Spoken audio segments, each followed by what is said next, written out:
And so, Sylvester, you're in line to take care of the Backstreet Cultural Museum. Me and my sister, Dominique, yes we are.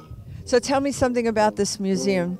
Actually, it's like one of the greatest places I ever seen in my life. My dad is a historical man, and I don't know where he got the idea, but it's beautiful. The museum is beautiful. So it preserves the culture and the history of the Mardi Gras Indians. And the second line social pleasure aid clubs. Yes, it is. And what's in there? Actually, we have Mardi Gras suits, memorables from different second line organizations. It's a whole lot to see.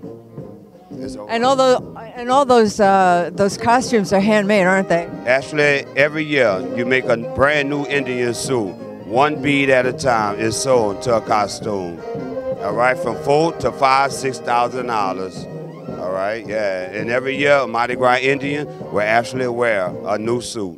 And it's a lot of work. A lot of work, finger pinching with the needles, and a whole lot, yes. Yes. And so what is your lineage? Ma'am? What is your lineage? Like, are you in a certain tribe of the Mardi Gras? I play percussion for a certain Mardi Gras Indian band, which is Fire Ya. I am the bass drum player. And actually, I'll be leaving in 2 hours to get suited up, and I will be back. Oh, yeah? Are you going to march today? Yes, I am, after I get through working. We look forward to seeing you. Thank you so much. No problem.